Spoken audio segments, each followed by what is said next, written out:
கல்வாரி சிலுவையிலே அறையப்பட்டு மரித்து அடக்கம் பண்ணப்பட்டு பாதாளத்தில் இறங்கி 3ஆம் நாள் மரித்தோரிலிருந்து உயிர்த்தெழுந்த தேவனாகிய இயேசு கிறிஸ்துவின் நாமத்திலே உங்களை வாழ்த்துகிறேன்.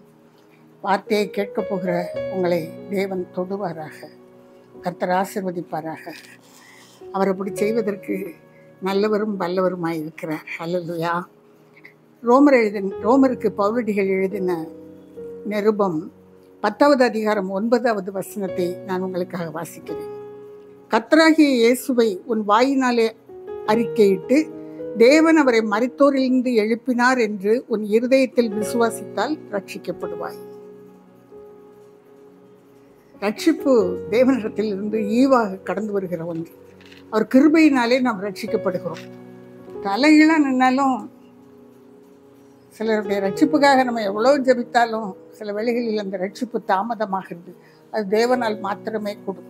அவருடைய கண்களில் கிருபை கிடைத்தால் மாத்திரமே பிள்ளைகள் ரட்சிக்கப்படுவார்கள், தொடப்படுவார்கள். அந்த கிருபைக்காக கெஞ்ச வேண்டியவர்கள் தான் நாம். அந்த வேளையிலே நாம் செய்ய வேண்டிய ஒரு காரியத்தை நான் இன்று உங்களோடு கூட பகிர்ந்து கொள்கிறேன். வேதம் சொல்லுகிறது, அவரை உன் வாயினாலே அறிக்கையிட்டு தேவன் அவரை மரித்தோரிலிருந்து எழுப்பினார் என்று நீ விசுவாசித்தால் ரட்சிக்கப்படுவாய். இந்த விசுவாசம், இந்த அறிக்கை வாயிலிருந்து வரும்படியாய், ஒவ்வொருவருடைய வாயிலிருந்து வரும்படியாய் நாம் ஜெபிப்போம். பிரியமானவர்களே, ஆண்டவர் மரித்தாரான்னு கேட்போம், மரித்தாருன்னு எழும்பினாரா என்று கேட்போம். அப்படியாவது அறிக்கை செய்ய வைப்போம். ஆண்டவர் மரித்தோரிலிருந்து எழும்பினார் என்று விசுவாசித்து அறிக்கை செய்ய வேண்டும். அந்த வாயிலிருந்து முதல்ல வரவழைக்கிறது முடியாது. இயேசு என்று சொல்ல முடியாதவர்களால், இயேசு மரித்து உயிர்த்தெழுந்தார் என்று சொல்ல முடியாது. இருதயத்தில் விசுவாசித்தால் மாத்திரமே இந்த ரட்சிப்பு உண்டாகும் என்று தெளிவாக எழுதப்பட்டிருக்கிறது. ஏன் அவரை நாம் அறிக்கை செய்ய வேண்டும்? பிலிப்பியருக்கு பவுலடிகள் எழுதும் பொழுது 2வது அதிகாரம் 11வது வசனத்திலே இப்படியாக எழுதுகிறார். பிதாவாகிய தேவனுக்கு மகிமையாக இயேசு கிறிஸ்து கர்த்தர் என்று நாவுகள் யாவும் அறிக்கை பண்ணும்படிக்கு எல்லா நாமத்துக்கும் மேலான நாமத்தை அவருக்கு தந்தருளினார். அவரே தேவன், அவர்தான் தேவன், மரித்து உயிர்த்தெழுந்த கிறிஸ்துவே தேவன் என்று சொல்லி அறிக்கை செய்யும்படியாய் அவருக்கு அந்த மேலான நாமத்தை, இயேசு கிறிஸ்து என்ற நாமத்தை தேவன் அவருக்கு தந்தருளினார் என்று வேதத்தில் எழுதப்பட்டிருக்கிறது. கர்த்தராகிய இயேசு கிறிஸ்துவை அறிக்கை செய்யாத எவனும் அவருக்கு சொந்தமானவன் அல்ல. பிரியமானவர்களே, அவரை நம்முடைய ஆவியிலே விசுவாசித்து கர்த்தராகிய இயேசு கிறிஸ்து தேவன் என்று அறிக்கை செய்கிற ஆவியுடையவனே தேவனுடைய பிள்ளை என்று வேதத்தில் தெளிவாக எழுதப்பட்டிருக்கிறது. அவரை அப்படி அறிக்கை செய்யும்படியாக தேவன் உயர்ந்த நாமத்தை அவருக்கு கொடுத்தார். நம் இந்த கல்வாரி மலையிலே அவர் மரித்து பாதிக்கப்பட்டு உடைந்து இறந்த அந்த தேவன் நமது சுதந்திரம். அவர் நமக்கு சகோதரனும் நமக்கு சொந்தக்காரருமாய் இருக்கிறார். அவர் நமக்கு ஐஸ்வர்யம். அவரே நமது சுதந்திரம். உலகத்தில் இருக்கிற எத்தனையோ சொத்துக்களை பற்றி ரொம்ப எனக்கு அங்கே இடம் உண்டு, இங்கே இடம் உண்டு, உங்களுக்கு தெரியுமா அப்படின்னு பேசுகிற அந்த காரியங்களை கேட்கும் பொழுது அவை எல்லாவற்றிற்கும் மேலான சுதந்திரம் ஒன்று உண்டு. இயேசு கிறிஸ்துவை அறிகிற அறிவும், இயேசு கிறிஸ்துவை நம்புகிற நம்பிக்கையும், இயேசு கிறிஸ்துவை அறிக்கை செய்கிற அறிக்கையுமே மேலான சுதந்திரம். பிரியமானவர்களே, உலகத்திலே அந்த சுதந்திரம், அந்த அறிக்கை நாம் கட்டாயம் செய்ய வேண்டுமானால் நீதிமொழிகளின் புத்தகம் 28வது அதிகாரம் 13வது வசனம் சொல்லுகிறபடி முதல்ல நம்முடைய பாவத்தை நாம் அறிக்கையிட்டு நாம் எல்லாவற்றையும் தேவனுக்கு முன்பாக நம்ம நினைப்போம். ஒரு தடவை ரட்சிக்கப்பட்டுட்டோம்னா நம்ம எல்லாம் பரிசுத்தவான்கள், நம்ம சுத்தமாக இருக்கணும். இல்லவே இல்லை. நம்முடைய பாவத்தை நாம் ஒத்துக்கொள்ளவில்லை என்றால் நம்ம அறியாமல் நம்முடைய மாம்சத்தில் பாவம் இருக்கும். நம்ம அறியாமல் சில எண்ணங்கள் கடந்து போகும். நம்ம அறியாமல் சில வேளை கர்த்தர் சொன்ன காரியங்களுக்கே விரோதமான காரியங்களை கூட செய்திருப்போம். பிரியமானவர்களே,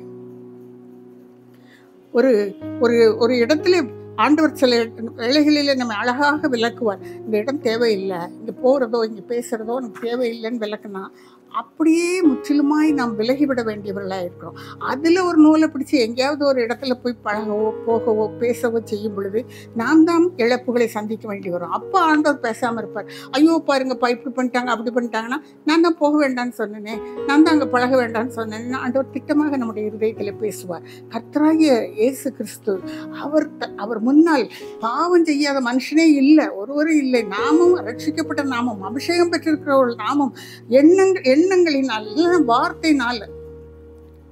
வார்த்தையினால தேவனை துக்கப்படுத்தி விடுகிறோம். நான் என்னத்தை கண்டேன்னு கேட்டுறோம். கர்த்தர் எவ்வளவு காரியங்களை குறித்து நம்மை ஆசீர்வதித்திருக்கார், நம்மிடத்தில் கொடுத்து ஆசீர்வதித்திருக்கார், நம்மை ஆசீர்வதித்திருக்கிறார். நம்ம என்னத்தை கண்டோன்னு சொல்லிடுறோம். அந்த வார்த்தைகள் எல்லாம் தேவனை துன்பப்படுத்துகிற வார்த்தைகள். அவங்க எல்லாம் வாழ்ந்திருக்கிறாங்க. மல்கியா தீர்க்கதரிசியின் புத்தகத்தில் தெளிவாக எழுதப்பட்டிருக்கிறது.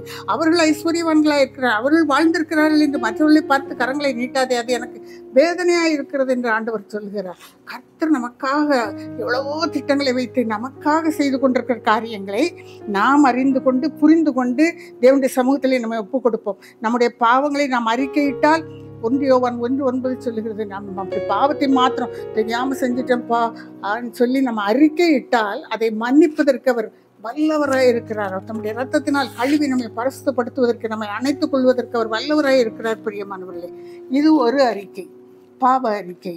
இரண்டாவதாக, நம்முடைய முன்னோர்கள் முற்பிதாக்களுக்கு ஆண்டவர் கானான் தேசத்தை வாக்கு கொடுத்தார். அதை நம்பி அவர்கள் புறப்பட்டார்கள். ஆனால் எல்லாரும் போய் அடையவில்லை. வேதம் சொல்லுகிறது, எபிரேயருக்கு எழுதின நிருபத்திலே 11வது அதிகாரம் 13வது வசனத்திலே நாம் இப்படியாய் வாசிக்கிறோம், இவர்கள் எல்லாரும் வாக்குத்தத்தம் பண்ணப்பட்டவைகளை அடையாமல் தூரத்திலே அவைகளை கண்டு நம்பி அணைத்து கொண்டு பூமியின் மேல் தங்களை அந்நியரும் பரதேசிகளும் என்று அறிக்கையிட்டு விசுவாசத்தோடு மரித்தார்கள். சாகர வரைக்கும் நாங்கள் இந்த பூமியிலே பரதேசிகள், இது ஒரு கூடாரம் என்று சொல்லி பவுலாயத்தன் சொல்றாங்க. இது ஒரு கூடாரம், இந்த கூடாரத்திலே இந்த கூடாரமான உடம்போடு வாசம் செய்து கொண்டிருக்கிறோம். இந்த பரதேசிகள் என்று அறிக்கையிடுவது ஏன் அவசியம் என்றால், அவர் நமக்கு வாக்குத்தத்தம் பண்ணியிருக்கிற கானான் நமக்குரியது, அதை நோக்கி நாம் நடந்து கொண்டிருக்கிறோம் என்பதை மறக்காமல் இருப்பதற்கு அறிக்கை செய்து கொண்டே இருக்க வேண்டும், சொல்லிக்கொண்டே இருக்க வேண்டும். பிரியமானவர்களே, நான் அங்கு போக வேண்டியவர்கள், நாம் அங்கு போக வேண்டியவர்கள், எனக்கு இது எதுவுமே சொந்தமில்லை, நான் கொஞ்சம் இது மேலேயாவது ஆசை வந்து அந்த வேளையில உடனே அறிக்கை செய்யணும், நான் பரதேசியாய் வாழ்ந்து கொண்டு இருக்கிறவன், பரதேசியாய் வாழ்ந்து கொண்டு இருக்கிறவள். இது 2வது அறிக்கை. பாவ அறிக்கைக்கு அடுத்த அறிக்கை, நான் பரதேசி என்று உணர்ந்து உள்ளத்தின் ஆழத்திலிருந்து அறிக்கை செய்ய வேண்டும். 3வதாக ஒரு அறிக்கை உங்கள் முன்பாக சொல்ல விரும்புகிறேன். அது ஒரு விசுவாச அறிக்கை. யோசேப்பு சின்ன வயதிலே சொப்பனங்களை கண்டான். 13 வயதிலே 12, 13 வயதிலே அந்த சொப்பனத்தை அவன் அறிக்கை செய்த பொழுது, தன் சகோதரர்கள் பொறாமைப்படுவார்கள் என்று அறிந்தும் அறிக்கை செய்த பொழுது, தகப்பன் கண்டித்த பின்பும் அவன் அறிக்கை செய்தான். அதனால் அவன் கண்டுகொண்ட காரியம் படுகுழியும் பாதாளமும் சிறைச்சாலையும் தான், இல்லை என்று நான் சொல்லவில்லை. ஆனால் அதன் மத்தியிலும் அவனுடைய இருதயம் தொடர்ந்து சொல்லிட்டே இருந்திருக்கும். ஐயோ, 11 கதிர்கட்டுகள் வணங்கும் தானே சொன்னீங்க, சூரியனும் சந்திரனும் நட்சத்திரங்களும் வணங்கும் தானே சொன்னீங்கப்பா, நான் இப்போ சிறையில் கிடக்கிறேனே, நான் பாதாள படுகொலிக்குள்ள கிடக்கிறேனே. அப்படி அவனுடைய இருதயம் ஆண்டவரிடம் பேசிக்கொண்டே தான் இருந்திருக்கும், அறிக்கை செய்து கொண்டே தான் இருந்திருப்பான். அவனுடைய விசுவாசம் மங்கி போகவே இல்லை. ஏனென்றால் சிறைச்சாலையில் கர்த்தர் அவனோட இருந்தார் என்பதுதான் வேதவசம். அவனோடே இருந்தார். அதே சொப்பனங்களை கொடுத்து சுயம்பாகிக்கும் பானபாத்திரக்காரனுக்கும் அதே மாதிரி சொப்பனங்களை கொடுத்து அதை சொல்ல, அதற்கு அர்த்தம் சொல்ல அவனுக்கு பலன் கொடுத்தார். பார்வோனின் முன்பாக நின்று அவனுக்கு அர்த்தம் சொல்ல பலன் கொடுத்தார். அவன் மெல்லிய வஸ்திரம் தரித்து ரதத்திலே ஏற்றப்பட்டு எகிப்துக்கு தலைவனாக பவனி வந்தான். எகிப்தை முழுவதுமாக அவன் தான் ஆண்டு கொண்டான். பிரியமானவர்களே, அறிக்கை வாய் திறந்து தேவன் தருவேன் என்று சொல்லி இருக்கிற காரியங்கள், நான் நம்புகிற வசனங்கள், நம்மை நம்ப பண்ணின வசனங்கள், நாம் நம்புகிற வசனங்கள், அவற்றை அறிக்கை செய்து கொண்டே இருக்க வேண்டும். என்னை விட்டு விலகுவதில்லை என்று சொன்னீரே, என்னை கைவிடுவதில்லை என்று சொன்னீரே, என்னோடு இருப்பேன் என்று சொன்னீரே, உலகத்தின் இறுதி பரியந்தம் நான் உங்களோடு தான் இருக்கிறேன் என்று சொன்னீரே, ஆண்டவரே நான் வல்லமுள்ளவர், என்னால் கூடாத காரியம் என்று உண்டோ என்று சொன்னீரே, நான் சொல்ல ஆகும் கட்டளையிட நிற்கும் என்று சொன்னீரே. அறிக்கை செய்வோம் பிரியமானவர்களே. வசனத்தை அறிக்கை செய்ய கர்த்தர் மனம் இறங்குவார். நான் தான் சொன்னேன், என் பிள்ளை அந்த வார்த்தையை சொல்லி கேட்கிறபடினாலே நான் செய்யட்டும் என்று சொல்வார். இன்னும் ஒரு அறிக்கை செய்தார்கள். சாத்ராக், மேஷாக், ஆபேத்நேகோ அக்னியில் போட்டுருவேன்னு சொல்லிட்டு அந்த ராஜா உட்கார்ந்துருக்கிறான். நான் சொன்னதை செய்யலை, உங்களெல்லாம் இப்போ தூக்கி நான் செங்கச்சூண்டு பற்றி எறிகிற அக்னி சூளைக்குள்ளே போடுவேன்னு சொல்லி, பயப்படலையே, நீ போடு, நாங்கள் அந்த தேவனை தவிர, எங்களுடைய ஜீவனுள்ள தேவனை தவிர வேறு யாருக்கும் நாங்கள் தலை பணிவதில்லை என்று சொல்லி அக்னியிலே பிரவேசிக்க ஆயத்தமாக இருக்கும் பொழுது ஒரு வார்த்தை சொன்னார். அவர் செய்தாலும் செய்யாவிட்டாலும் அவர் எங்களுடைய தேவனாக இருக்கிறார் என்று சொன்னார். அவர் செய்தாலும் செய்யாவிட்டாலும், எனக்கு தந்தாலும் தராவிட்டாலும், இந்த காரியத்தை நிறைவேற்றினாலும் நிறைவேற்றவில்லை என்றாலும், அந்த நிமிடத்திலேயும் அவர் எனக்கு தேவனாக இருக்கிறார், என்னோடு கூட இருக்கிறார், உங்களோடு கூட இருக்கிறார். எதுக்கு தெரியுமா? 5 நிமிஷம் கழிச்சு செய்யறதுக்காக, 5 நாள் கழிச்சு செய்யறதுக்காக, 50 நாள் கழிச்சு செய்யறதுக்காக அக்னி சூளைக்குள்ளே போட்டுட்டான். ஆனா தேவன் இறங்கி வந்து அவர்களோடு உலாவினார். கொண்டு போட்டவங்க செத்து போனாங்க, அவர்களோட தேவன் உலாவினார். மகிமையை வெளிப்படுத்தினார். பிரியமான தேவனுடைய பிள்ளை, அறிக்கையை அவர் அலட்சியப்படுத்த மாட்டார். ஏனென்றால் அவர் சொல்லுகிறார், மனுஷருக்கு முன்பாக என்னை அறிக்கை செய்கிறவன் எவனோ, மத்தேயு 10:32 நாம் வாசிக்கலாம்.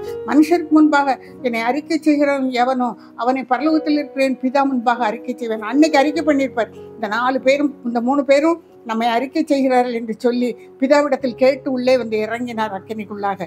அப்படி நம்மை அவர் கனப்படுத்துவார். பிதாவிடம் கேட்டு காரியங்களை வாங்கி தருவார், காரியங்களை செய்து தருவார். நடக்காமல் இருக்கும்போது சொல்லுவோம், நடக்கலன்னு இப்போ நடக்காமல் இருக்கு, பரவாயில்ல ஆண்டவரே, நீங்கள் செய்யத்தான் போறீங்கன்னு சொல்லுவோம். பிதாவுக்கு முன்பாக மாத்திரமல்ல, லூக்கா எழுதின சுவிசேஷம் 12வது அதிகாரம் 8வது வசனம் சொல்லுகிறது, எப்பொழுது மனுஷருக்கு முன்பாக அவரை அறிக்கை செய்கிறோமோ அப்பொழுது அவர் தூதர்களுக்கு முன்பாக அறிக்கை செய்வாராம். Take care of my children, அவர்கள் என்னுடையவர்கள் என்று சொல்லி அவர் தூதர்களுக்கு முன்பாக நம்மை அறிக்கை செய்வார். பிரியமானவர்களே, வெளிப்படுத்தின விசேஷத்திலே நாம் வாசிக்கிறோம், கடைசியாக 3வது அதிகாரம் 5வது வசனத்திலே, அறிக்கை செய்கிறவன், ஆண்டவரை அறிக்கை செய்து அவர் என் தேவன் என்று சொல்லுகிறவன் எப்படியாவது கொஞ்சமாவது பரிசுத்தமாய் வாழ முயற்சி பண்ணுவான். அவன் எப்பொழுது ஜெயம் கொள்ளுகிறவனுக்கு வெண் வஸ்திரம் தரிப்பிக்கப்படும். அது மாத்திரமல்ல, அப்பொழுதும் ஆண்டவர் வாக்கு கொடுக்கிறார், அவனை பிதா முன்பாகவும் தூதர்கள் முன்பாகவும் நான் அறிக்கை செய்வேன் என்று சொல்லியிருக்கிறார். கர்த்தருடைய நாமம் மகிமைப்படும்படியாய் நாம் அவரை அறிக்கை பண்ண கற்றுக்கொள்வோம். பிரியமானவர்களே, நாம் பாவ அறிக்கை செய்வோம். நாம் பரதேசிகள் தான் என்பதை அறிக்கை செய்து கொண்டே இருப்போம். ஒருத்தர் பேசும்போது வேண்டாங்க விட்டுருங்க, நம்மளோ பரதேசிங்கன்னு சொல்லுவோம். ஒவ்வொருவரிடம் முன்பாகவும் தேவன் மரித்தோரிலிருந்து உயிர்த்தெழுந்தவர் நம்ம கூட இருக்கிறார் இல்லையா, நம்ம யார் ஜெயிக்க முடியும்? அவர் வலது பரிசில் இருக்கிறபடினால் நாம் அசைக்கப்படுவதில்லை. அவர் நம்மோடு கூட இருக்கிறபடினால் நாம் ஜெயிக்கிறவர்களாக இருப்போம் என்று அறிக்கை செய்வோம். கர்த்தர் கட்டாயமாய் ஆசீர்வதிப்பார். கல்வாரியில் நமக்காக மரித்த கர்த்தராகிய இயேசு கிறிஸ்துவை ஒரு வினாடி கண்களை மூடி, ஏசப்பா துதிக்கிறோம் ஆண்டவரே, உம்மை அறிக்கை செய்கிறோம் ஆண்டவரே, நீர் மரித்தோரிலிருந்து உயிர்த்தெழுந்தவர் என்று சொல்லி நாங்கள் அறிக்கை செய்கிறோம் ஆண்டவரே.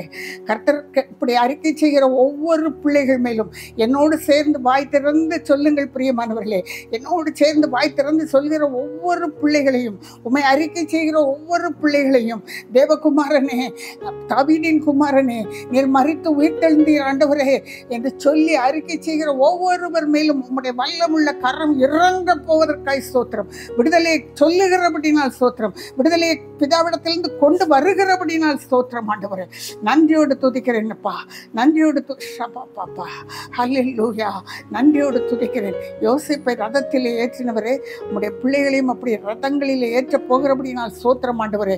இன்றைக்கு தலைவந்திருக்கலாம், ஆனால் உயர்த்த போகிற கிருபைக்காக நன்றி என்று சொல்லி உம்முடைய கரத்திலே ஒப்புக் கொடுக்கிறேன். பாடுகளின் மத்தியில் இருக்கலாம், ஆனால் கர்த்தர் முத்தமிட்டு ஆசீர்வதிக்க போவதற்காக ஸ்தோத்திரம் என்று சொல்லி உம்முடைய கரத்திலே ஒப்புக் கொடுத்து ஜெபிக்கிறேன். இந்த பாடுகள் நிரந்தரமானதல்ல, கர்த்தர் நிரந்தரமானவர். நீர் எங்களோடு இருப்பதற்காய் ஸ்தோத்திரம், உம்முடைய கரத்தில் எங்களை தாழ்த்தி ஒப்புக் கொடுக்கிறோம். ஆசீர்வதி. இயேசுவின் நாமத்தில் ஜெபிக்கிறேன் நல்ல பிதாவே.